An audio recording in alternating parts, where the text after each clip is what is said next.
망해봐야 비로소 보이는 것들이라는 제목으로 하나님의 말씀 증거하도록 하겠습니다. 네, 그 유명한 복서 중에 한 사람이 마이크 타이슨이 그 출처가 정확한지 모르겠는데 이런 말을 남겼습니다. Everyone has a plan till they get punched in the mouth. 무슨 뜻이냐면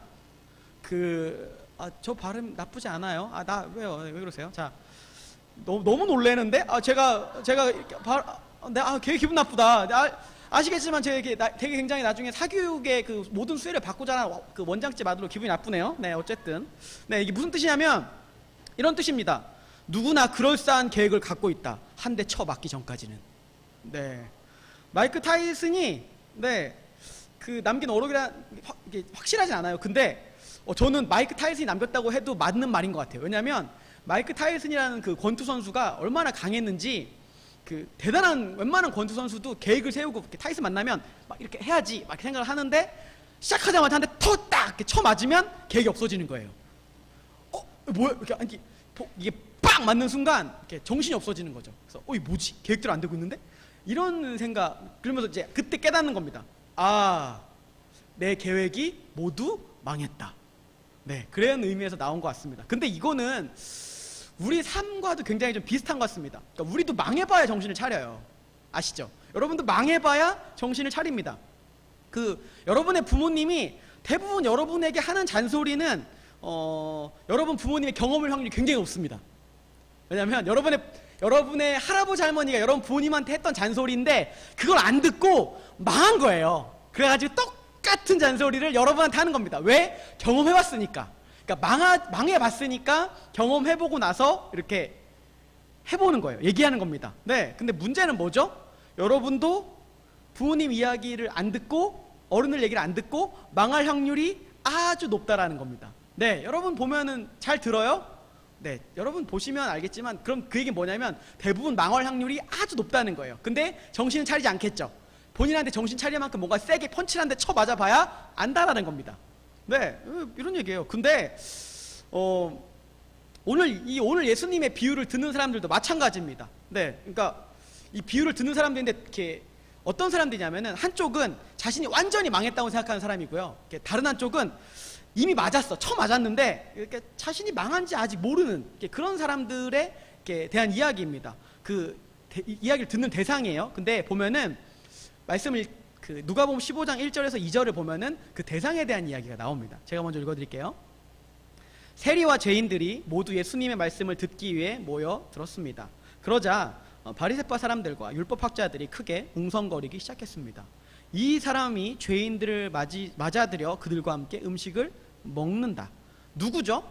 그러니까 예수님이 이 누가복음 15장은 잃어버린 아들의 비유를 하는데 그때 이렇게 두 종류의 사람들이 나타났다는 거예요. 한쪽은 어디입니까? 세리와 죄인, 그리고 한쪽은 바리새파와 율법학자들. 그러니까 종교적으로 뛰어난 사람들이죠. 근데 이 비유를 예수님이 잃어버린 아들의 비유를 통해서 이 양쪽에게 모두 하고 싶었던 이야기가 있었다라는 겁니다. 그래서 오늘은 이 비유를 통해서 어떤 얘기를 하고 싶었는지 그래서 좀 알아보려고 합니다. 그래서 오늘은 두 아들에 대한 이야기와 한 아버지에 대한 이야기를 해보려고 합니다. 두 아들은 어떤 아들이냐? 첫 번째 아들은 이 아들이에요. 집 나가서 망한 아들의 이야기. 두 번째는 집 안에 있으면서 망한 아들의 이야기입니다.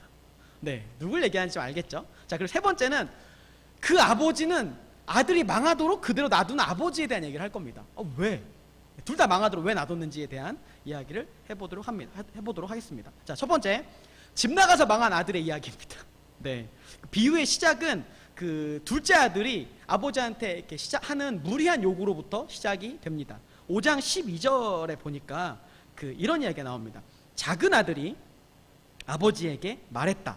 아버지, 재산 중에 제가 받을 몫을 주십시오. 그래서 아버지는 두 아들에게 살림을 나눠 주었다.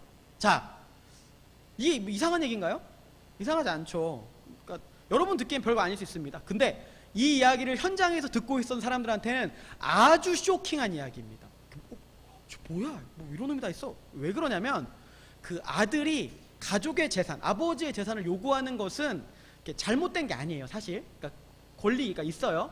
근데 첫째 아들은 만약에 아들이 둘이면 첫째 아들은 그 2배를 받으니까 3분의 1을 받겠죠. 둘째 아들은 3분의 1을 받는 거예요. 그러니까 3분의 1의 그 아버지 재산의 3분의 1의 그 권리만큼 달라고 얘기하는 거예요. 근데 문제는 뭐냐? 이런 재산의 분배가 언제 이루어지냐면 아버지가 죽었을 때 이루어집니다.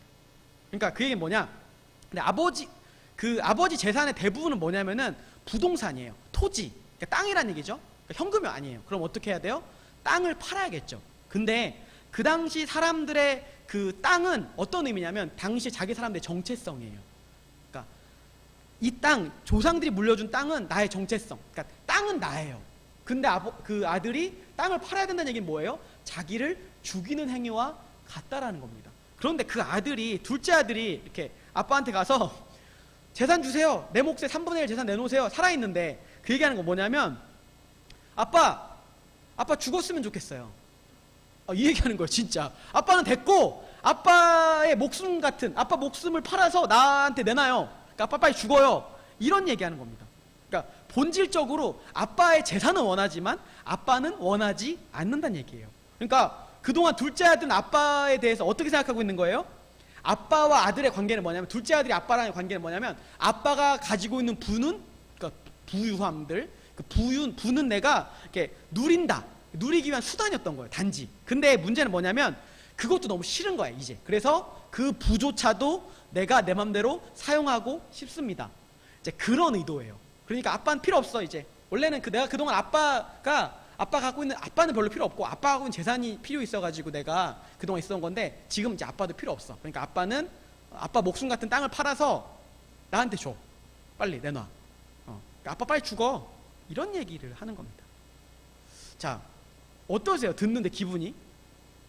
네, 기분이 나쁘죠. 근데 당시에, 지금도 기분이 나쁜데 당시에 그런 그 가부장적인 문화 속에서는 아주 폐륜화, 아주 말도 안 되는 행동이었다는 거예요. 그래서 이게 가장을 욕보이는 행동이거든요. 가장을 욕보이고 가장한테 수치를 당하게 만든, 그러니까 말도 안 되는, 우리 가문에서 일어날 수 없는 불충의 행동이라는 거예요. 그러니까 어떻게 돼요?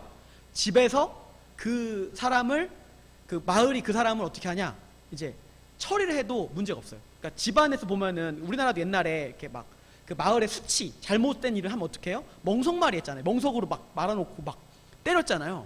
얘는 더 무서워요. 어떻게 하는 줄 아세요? 항아리에 담근 다음에요, 큰 항아리 있죠. 얘네는 이제 캐자작이라는 그 관습이 있는데, 그 항아리에 애를 가둬요. 그리고 항아리를 때리는 거예요. 그럼 애 안에 들어있는 애는 어떻게 되겠죠? 항아리가 깨지겠죠. 그러면서 뭐가 붙어요, 몸에? 네, 항아리에 피가 나게, 그 조각들이 부딪히겠죠. 그러니까 피떡이 되도록 때릴 수 있는 거예요. 그러니까 이런 행동을 하면. 근데 아버지가 하지 않아요. 네. 근데 누가 그렇게 해도 뭐라고 하지 않는데, 근데 아버지의 반응을 보면 낭비라고 생각할 만큼 아버지가 참으세요. 뒷말이 아무 말도 없잖아요. 살림을 나눠줬다.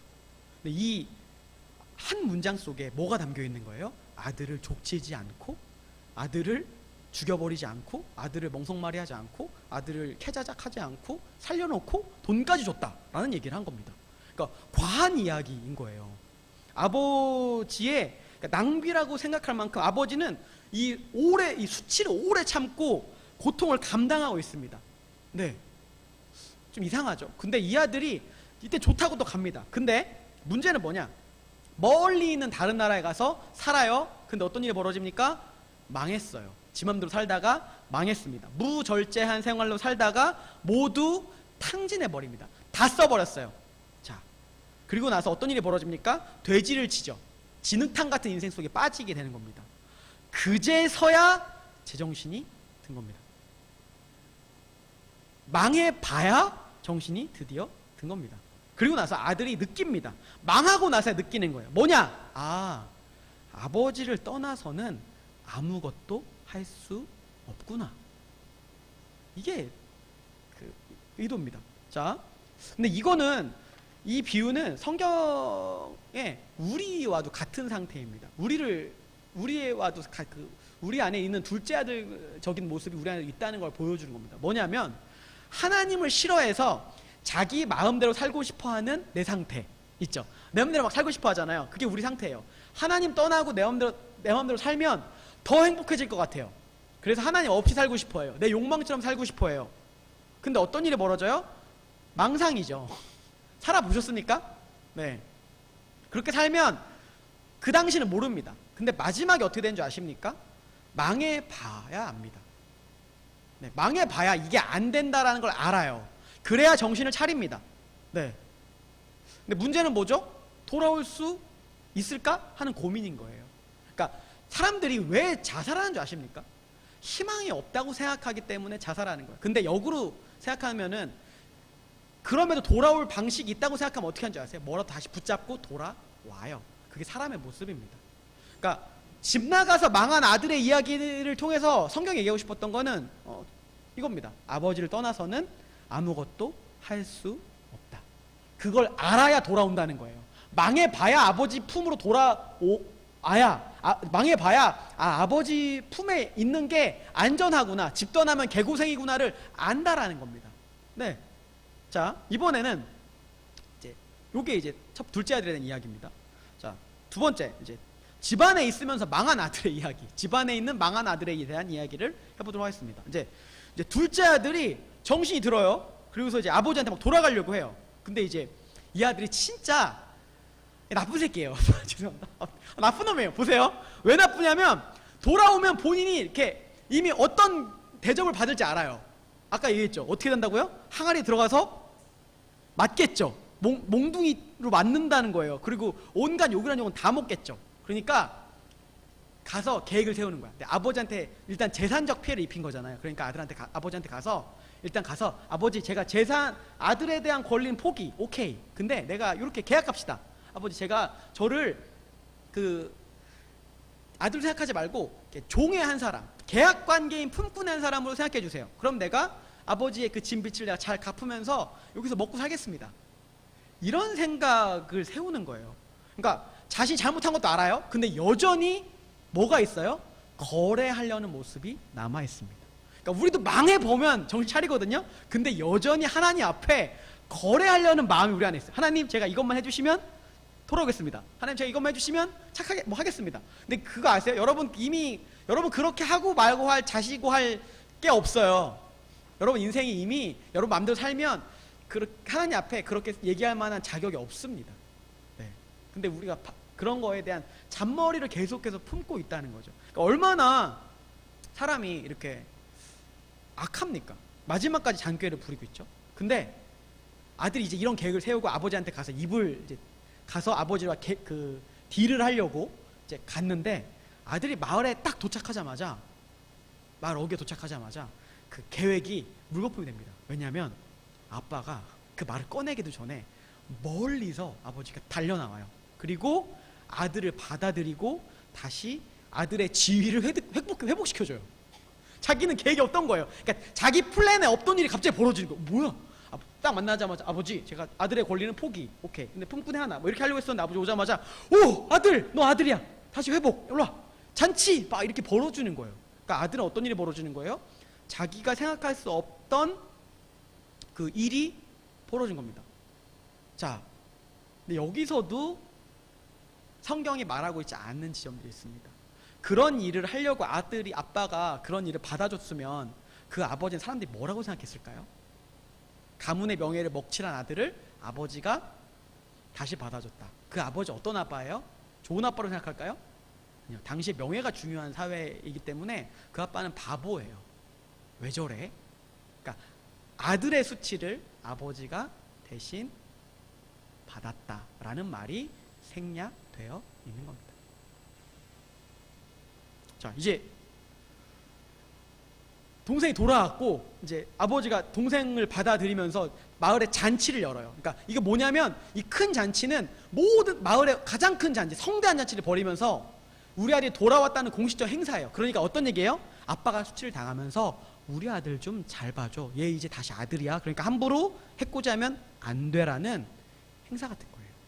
자, 이런 일이 딱 벌어지자 이 얘기를 들은 첫째 아들이 대분노하기 시작합니다. 엄청 열받았어요. 그리고 나서 이제는 아까는 이제 둘째 아들이 아빠를 떠나면서 아빠에게 수치를 입혔잖아요. 이번에는 첫째 아들이 아빠를 어떻게 수치를 입히는지 한번 좀 보도록 하겠습니다. 자, 어떻게 수치를 입히냐? 첫째 아들은 아버지가 여태껏 그 마을에서 베풀었던 잔치 중에 가장 크게, 그러니까 역대급으로 벌인 잔치예요. 근데 마을에 되게 중요한 행사고 오피셜한 행사예요. 공식 행사인데 첫째 아들이잖아요. 그러니까 그 상속권자잖아요. 아들이 참여하기를 거절합니다. 그러니까 대통령이 어떤 행사를 부부 동반으로 가야 되는데 영부인이 참여하지 않는다고 생각해 보세요. 그럼 뭐라고 생각하겠어요? 대통령한테 수치겠죠. 같이 가야 하는 자리인데 뭔 일이 있구나. 집안일도 못 다스리는구나. 가족이 와야 하는 행사인데 아들이 오지 않는 거예요. 어떤 얘기예요? 저 대통령 집에서도 인정받지 못하는 대통령이구나. 이런 거랑 똑같은 얘기를 하는 겁니다. 근데 그 아들이 그래서 어떻게 하냐?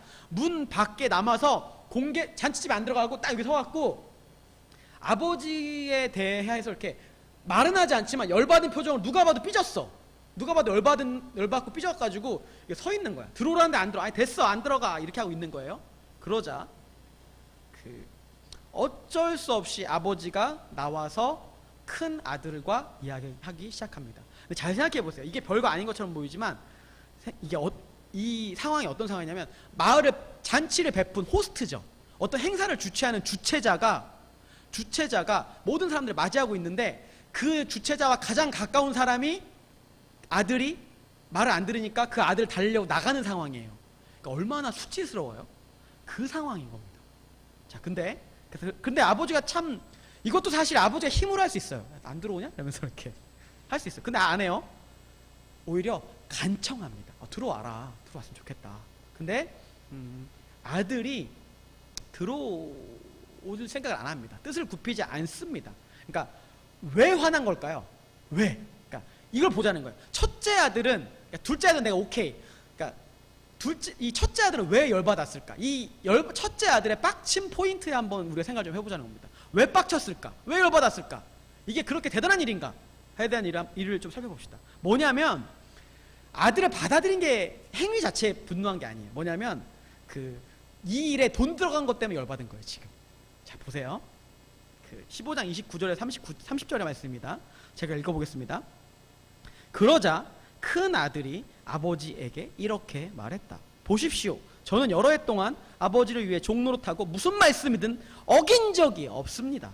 그런데 제게는 친구들과 함께 즐기라며 염소 새끼 한 마리도 주시지 않았습니다. 그런데 창녀와 함께 아버지와 재산을 탕진한 아들이 집에 돌아오니까 아버지는 그를 위해 살찐 송아지를 잡으셨습니다. 살찐 송아지 한 마리 잡은 게 문제일까요? 아니, 상징입니다. 자 보세요. 아버지가 벌인 일이 송아지 한 마리보다 더 큰 일입니다. 자, 왜 그러냐? 보세요. 아까 아버지 재산을 1이라고 봤을 때 첫째 아들이 얼마를 갖고 가야 되죠? 3분의 1을 갖고 갔죠. 둘째 아들은 3분의 1을 가지고 가버렸죠. 그럼 이제 아버지 재산이 얼마 남은 거예요? 3분의 2가 남은 거죠. 그 남은 재산은 원래 온전히 자기 거였어. 첫째 아들 거였어. 근데 둘째 아들 다시 받아들이는 순간 어떻게 해야 돼요? 그 3분의 2에서 둘째 아들 몫이 또 생기는 거예요. 그럼 어떻게 돼요? 자기가 상속받아야 할 유산이 어떻게 되는 겁니까? 줄어드는 거예요. 그래서 열받는 거예요. 지금 딱 그때.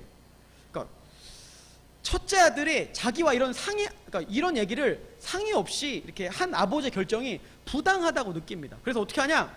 이렇게 분노하고 아버지의 말을 듣지 않는 겁니다. 근데 당시 문화권 속에서 가부장적인 문화권 속에서 손 아랫사람 어떻게 해야 되냐면 손 윗사람한테 굉장히 공손해야 돼요. 굉장히 공손해야 합니다. 자세를 낮추고 목소리를 차분하게 하고 엎드리고 여러 행동을 해야 되는데 지금 어떻게 하고 있어요? 이미 화가 났잖아요. 그러니까 톤이 어때요? 온 사람이 다 들릴 거 아니에요. 들어가지 않으니까 행동이 남들 다 대충 서 있었겠어요? 남들 다 잘 보이는 위치에서 이렇게 안 들어가고 이렇게 태업하고 있는 모습을 보여주고 있을 거 아니에요. 자, 높은 말 쓰기도 거절합니다. 막 이러면서 이게 뭐냐? 이런 무례한 행동을 통해서 뭘 보여주냐? 이 아버지 마을에서 이렇게 훌륭한 족장인 줄 알죠? 심지어 아들 관리도 잘 안 되는 별로인 아빠여라고 공식적으로 공개적으로 아버지를 욕먹이고 있는 상황인 거예요. 자, 둘째 아들이랑 첫째 아들 둘째 아들에 비해서 좀 나아 보이십니까? 다를 바 없어 보이죠. 네. 행동을 잘 돌아보십시오.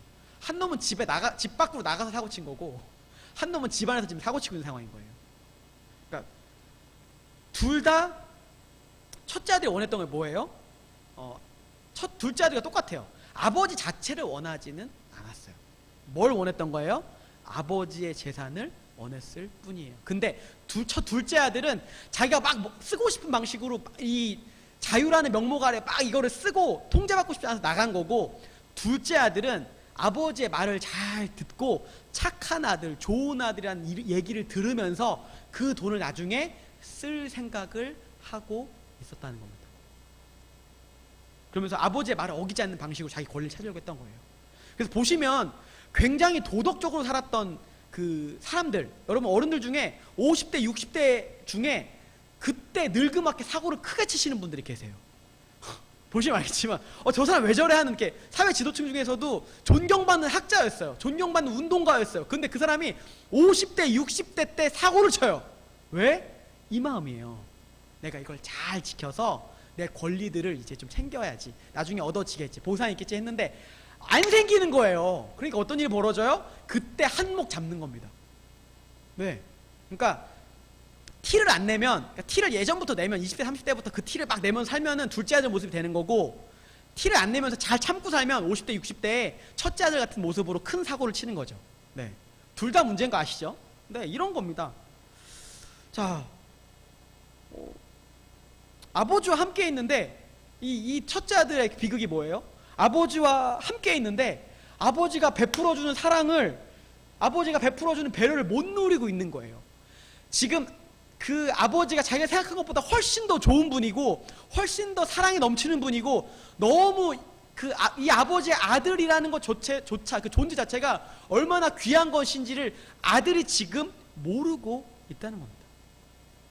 성경이 지금 뭐라고 얘기하는 거냐면, 망한 놈이 집 밖에도 하나 있고 집 안에도 하나 있다고 얘기하는 겁니다. 네, 그래서 두 번째 이야기입니다. 이 집 안에 있으면서 망한 아들의 이야기는 이걸 얘기하고 싶은 겁니다. 아버지를 오해하면 좋은 것을 누릴 수 없다. 네. 둘째 아들 첫 번째 집 나간 망한 인생은 뭐였어요? 아버지를 떠나서는 아무것도 할 수 없다였고요. 첫째 아들은 뭐였어요? 아버지를 오해하면 좋은 것을 누릴 수 없다라는 거죠. 얼마나 비극입니까? 이렇게 좋은 아빠랑 사는데, 이렇게 인격적인 아빠와 사는데 아버지 돈만 바라보고 사는 거예요. 그러니까 인생이 얼마나 힘들었겠습니까? 자, 그런데 이제 세 번째 얘기 좀 해볼게요. 이 아버지가 아들이 망하도록 그대로 놔두는 아버지에 대한 이야기를 좀 해보도록 하겠습니다. 보세요. 두 아들 중에 어떤 아들도 아버지를 아버지 자체로 사랑하지 않죠. 네. 참 비극이죠. 두 아들 자체가 아버지 자체로 사랑하고 기뻐하고 섬긴 게 아니라 자기 중심적인 목적을 위해서 아버지를 이용했던 거예요. 한쪽은 사고를 치는 방향으로, 집 밖으로 나가는 방향으로, 한쪽은 아빠의 말을 잘 듣고 꽁하게 있는 방향으로. 이게 뭘 의미하냐면 하나님의 규율을 어기는 것, 그러니까 말씀대로 살지 않는 것이나 말씀대로 사는 것이나 모두 내 중심 속에 있잖아요. 내가 중심이잖아요. 그러면 하나님을 반역하고 멀어지는 방식이라는 거예요. 그러니까 여러분들이 지금 또래에 교회를 열심히 다니고 예수님을 잘 믿고 사는 방식조차도 그 안에 내 중심적으로 믿는다면 여러분의 모습은 첫째 아들적인 모습이 있다라는 겁니다. 반대로 말을 듣지 않고 아무것도 하지 않고 반하고 싶은 마음이 들면 둘째 아들적인 모습이 있다라는 거예요. 그 얘기는 뭐냐? 여러분 안에 두 모습 다 있다라는 겁니다. 근데 이 아버지는 이런 두 아들을 혼내거나 제압하지 않습니다. 자, 지금이 되게 중요합니다. 아버지가 아들을 대하는 방식을 보면 알 수 있습니다. 자, 아까 그 둘째 아들 돌아올 때에 대한 모습을 다시 한번 살펴볼게요. 누가복음 15장 20절에서 24절의 말씀입니다. 제가 읽어드릴게요. 그러고서 아들은 일어나 아버지에게로 갔다. 아들은 아직 멀리 있는데 그 아버지는 아들을 보고 불쌍히 여겨 아들에게 달려가 그의 목을 껴안고 입을 맞췄다. 아들이 아버지에게 말했다. 아버지, 제가 하늘과 아버지께 죄를 지었습니다. 이제 아들이라고 불릴 자격이 없습니다. 그러나 아버지는 종들에게 말했다. 어서 가서 좋은 옷을 가져와 이 아이에게 입혀라. 손가락에 반지를 끼우고 발에 신을 신겨라. 살찐 송아지를 끌어다 잡아라. 잔치를 벌이고 즐기자. 내 아들이 죽었다가 다시 살아났다. 이 아들을 잃었다가 이제 찾았다. 이렇게 그들은 잔치를 벌이기 시작했다. 아버지가 멀리서 오는 아들을 보고 뛰기 시작합니다. 중동의 가부장은 뛰지 않습니다. 우리나라도 그렇죠. 어른들이 예전만 해도 양반은 뛰지 않았습니다. 어른들은 뛰지 않았습니다. 애들은 뛸 수도 있습니다. 여자들은 뛸 수도 있고 젊은이들은 뛸 수 있습니다. 근데 그 지역에 위험 있는 유지, 특별히 이런 힘이 있는 넓은 토지를 갖고 있는 집안의 가장은 그렇게 하지 않습니다. 누구보다 체면이 중요한 사람입니다. 근데 아버지가 그런 것 따위를 무시해버립니다. 그리고는 자신의 감정을 가감없이 드러냅니다. 불쌍히 여겨라고 하잖아요. 그리고 아들한테 뛰어갑니다. 달려갑니다. 입을 맞춥니다. 끌어안습니다. 그리고 가장 좋은 옷을 입히고 아들의 지위를 회복시킵니다. 사람들이 보면서 얘기하는 거예요. 그 뛰지 않을 것 같은 그 사람이 갑자기 막 뛰는 걸 보면서 노인이 잘 뛰었겠습니까? 멋지게 뛰었겠습니까? 구부적구부적 뛰었을 거 아니에요. 사람들은 뭐라고 얘기했을까요? 아들이 오고 있는 걸 봤을 거 아니에요. 사람들 보면서 저 노인네 고생이 많네. 아들 하나 잘못 뒀어. 지금 어떤 상황이에요? 사람들이 그 아들을 메타작하기 전에 그 아버지가 그렇게 찌찌찌찌 남들의 손가락질과 수치 한번 당하고 그냥 말겠다는 거예요. 내가 수치당하는 게 아들이 죽는 것보다 당하는 것보다 나아 하면서 뛰는 거예요. 아들이 망한 거 알고 아버지 품이 얼마나 중요하다는 걸 아니까 돌아왔잖아요. 그럼 뭐가 필요한 겁니까? 그 아버지가 이제는 돌아와서 지위를 획득시킬 일밖에 없는 거예요. 이 모습 통해서 성경은 이거 이렇게 얘기하는 겁니다. 아버지가 있으니까 완전 망한 인생도 완벽히 회복될 수 있다. 이걸 보여주는 겁니다. 아버지가 수치를 당했기 때문에 둘째 아들이 메타작 안 당하고 다시 상속자의 지위를 획득했습니다. 근데 이건 둘째 아들뿐만이 아닙니다. 첫째 아들의 모습도 보십시오. 잔치에 참여하기를 거부하는 첫째 아들에 대한 아버지의 모습을 읽어드리겠습니다. 아버지가 말했다. 얘야, 너는 나와 항상 함께 있지 않느냐? 또 내가 가진 모든 것이 다 내 것이다. 그러나 내 동생은 죽었다가 다시 살아났고 내가 그를 잃었다가 찾았으니 우리가 잔치를 벌이며 기뻐하는 것이 당연하다. 자신이 망한 상태임을 모르고 있는 첫째 아들한테도 아버지가 초청하세요. 너 나를 오해해서 못 누리고 살잖아. 깨닫고 돌아오면 망한 게 아닌 게 된 거니까 회복할 수 있으니까 그 첫째 아들에게도 손을 내미시는 거예요. 그 수치를 당하면서도 호스트가 문 밖에 나가가지고 둘째 아들 때문에 이 망신당한 아버지가 첫째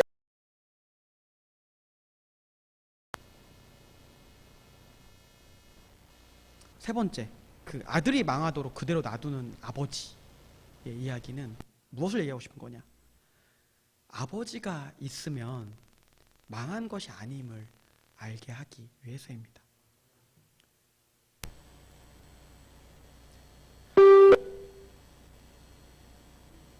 네. 복음은 우리에게 말합니다. 모든 사람은 잘못되었고 모든 사람은 사랑받으며 모든 사람은 이를 인식하고 변화받도록 초청합니다. 아버지의 은혜를 누릴 수 있는 사람의 전제 조건은 뭐냐면 하나님의 은혜가 필요하다고 느끼는 것입니다. 아는 것입니다. 아버지가 왜 놔두셨습니까? 망해봐야 필요한 걸 알거든요. 복음은 하나님의 은혜가 필요함을 알게 합니다. 그 하나님 어떤 분이십니까?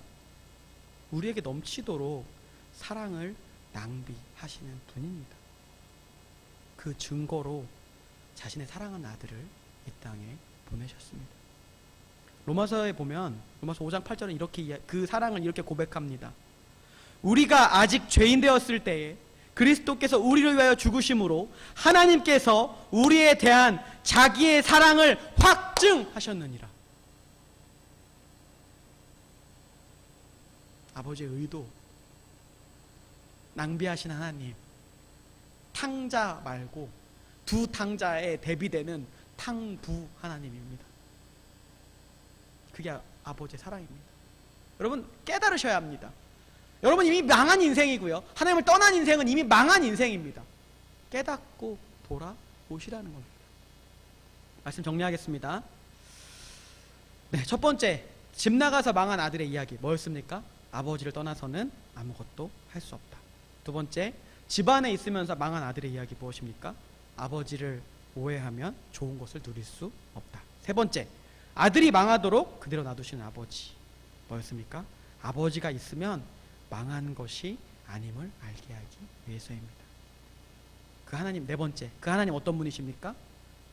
우리에게 넘치도록 사랑을 낭비하시는 탕부 하나님이십니다. 이것을 기억하면서 우리에게 사랑을 넘치도록 부어주시는 하나님을 기억하는 한 주가 되기를 소망합니다. 이 시간 좀 같이 좀 기도하도록 하겠습니다.